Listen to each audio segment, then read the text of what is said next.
Doo-doo-dee. It's Nandi! Hello friends, there is another character that has released this patch that Snowprint wanted to keep under wraps. It looks like Games Workshop are releasing a Tacticus board game, and therefore Ramus is the tie-in character. We get a short special calendar that starts on July 25th before unlocking him via Battle Pass. If you're here for a 15-second summary, Ramus is a ranged character with lots of flexibility with his actions and action economy.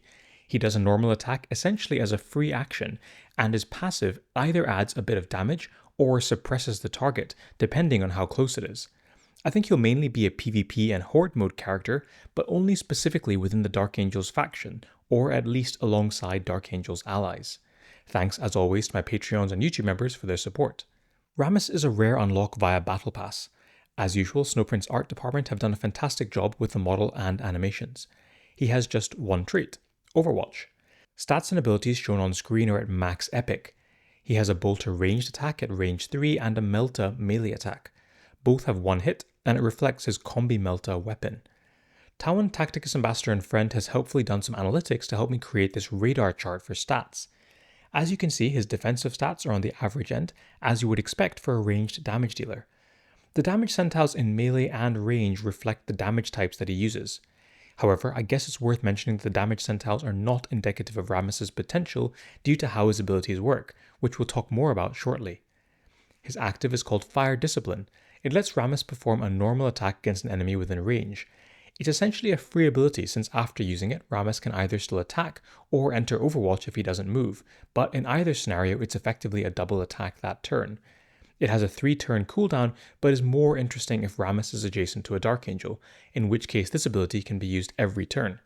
Just to emphasize this means that he's essentially doubling his damage output every turn. The passive ability is called Special Issue Combi Melta. Basically, it gives Ramus an extra feature on his attack depending on how far away the enemy is. At range 3, he applies Suppression. At range 2, it adds another bolter hit, and if the target is in melee, then it adds Melta damage. It's pretty cool, essentially as a bit of extra free damage and allows you to use him flexibly depending on the enemy. Facing a range 2 Overwatcher, then you can suppress him from range 3. If you want to gun down lightly armored targets, then you attack at range 2. And when you're facing heavy armor, you get in their face and blow them up with a high pierce and high damage from your Melta weapon. The abilities seem straightforward at first glance, but let's look at the gameplay. The active is simple enough. When he uses the active, then he still has the ability to move thereafter and attack another target. Alternatively, if he doesn't take that option, he enters Overwatch.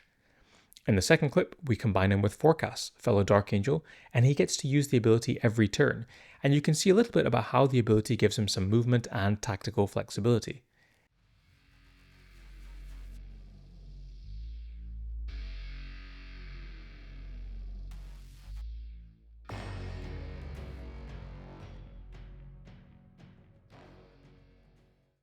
The passive does what it says on the tin. Suppression at range 3 is fine and crucially lets him outrange Overwatchers like Ramus from modes like Guild War. At range 2 he adds bolter damage and you can see the relative difference in damage when taking armor into account. Macer and Balder have the same health stat but hugely different armor values, and against low armor targets you can see that the ranged bolter profile does much more damage to the low armored Macer. In melee, the high pierce from Melta means that even characters with identical health stats, Cut and Haskell, both take the same amount of damage due to how pierce ratio works. The math and analysis for Ramus really just centers around his attack damage, so for that I've once more drafted in Tawan, Tacticus Ambassador and friend. On screen here, I'm showing how much damage Ramus would expect to do against an equally leveled enemy with his ranged bolter attack, including the extra bolter damage for attacking at range 2.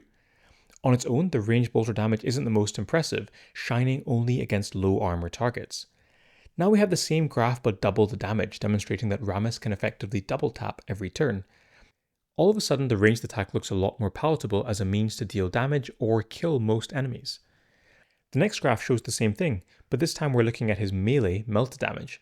As you would expect, the high pierce and damage on this attack means that even completely unbuffed by other factors or characters, it is killing or almost killing most equally scaled characters.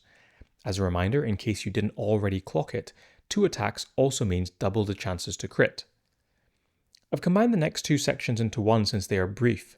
Unfortunately, with only one hit the majority of the time, I don't see Ramus as a raid character. He releases with the shared relic for the Imperials, the Relic Bolt Pistol.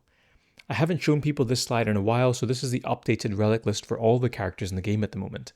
I had a small chuckle to myself when I saw the Death Guard won the race to get all of their characters a relic. Ramus' mythic missions are listed here on screen. The suppressed one is probably done in campaign with some fleas after you apply the suppressed effect, and then I think for mission 4 you're going to need to find those guys in arena, but thankfully all of those things don't need to be done at once. I'm going to provide some LRE analysis and rankings in a second, but I thought I would show you some gameplay about how effective he is against NPCs. I've used a Diamond 3 Ramus with abilities at level 50, and we're fighting on level 14 on the upcoming Lucius LRE, which was the previous cap before Mythic was introduced. I think Mythic scaling for NPCs is still a little bit all over the place, so the legendary cap probably serves as a better gauge of his abilities. It's hard to fully appreciate given you have a bunch of other units impacting the battlefield, but at relatively equal scaling he seems to do okay here. Admittedly, the Tyranids are generally among the weaker NPCs. I guess I'm just playing through to demonstrate that if you can create some meat shields to distract the enemy, then the double kill potential he offers is at least a little interesting.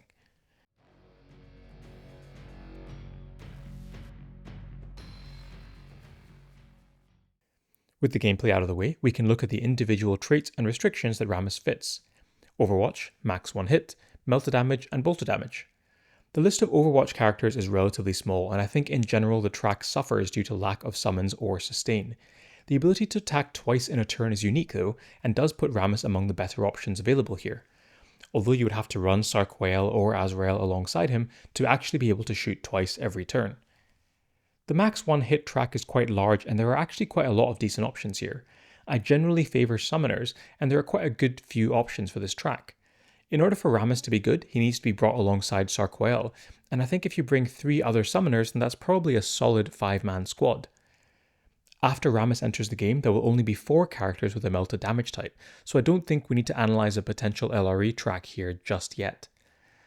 The final track is bolter damage, and there are already a ton of good options. In order for Ramus to be good here, you'll need to bring Azrael, who quite frankly is not a very good character. Therefore, that drags Ramus' overall ranking down for this track.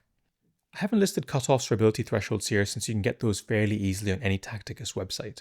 On screen here is the character summary in my usual infographic style. Thanks once more to Tawan, Tacticus ambassador and friend, for his help here. I'll leave this on screen for a bit for you to digest. We can conclude by assessing Ramus' usability. Let's start with Horde modes. As is shown in this short gameplay clip, I think he's slightly above average. He isn't going to carry a track on his own, but if you can unlock him with another Dark Angel in the same track or survival, he offers a bit of value. The trouble is you have to bring another Dark Angel and they aren't very good. So Ramus gets a 3 here, I think. What about War? The graphs illustrated that he is able to one-shot most enemies with his double tap, but the problem is when those enemies get a 60% health buff if they are defending. I'm a bit more positive about him on War defense, where a range 3 Overwatcher with a double attack can be a bit annoying. A 3.5 here I think is fair. Finally, Raid. As we've covered, Ramus doesn't have a Raid kit, so he gets a 1 for now. I'll maybe sign off there. I hope that was useful and you enjoyed playing with the character. Thanks as always to my Patreons and YouTube members for their support.